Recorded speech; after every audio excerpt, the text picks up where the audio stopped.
In this video, I'll show you how to change your Zoom profile picture on your computer. First, open the Zoom app and sign into your account. Once you're logged in, click your profile icon in the top right corner of the window and select Settings. When the Settings window opens, head over to the My Account tab on the left sidebar. From here, just click on your current profile picture. Now, browse your computer for the image you've prepared. Once you select it, you can use this slider to zoom in or zoom out and drag the image around to get the perfect crop.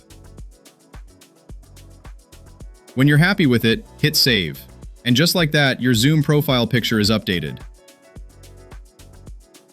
Alternatively, if you're using a web browser, go to zoom.com and log into your account.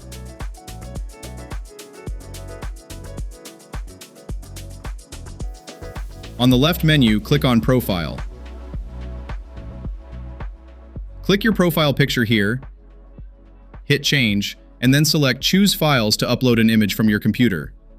Adjust it just like before, save it, and you're all set.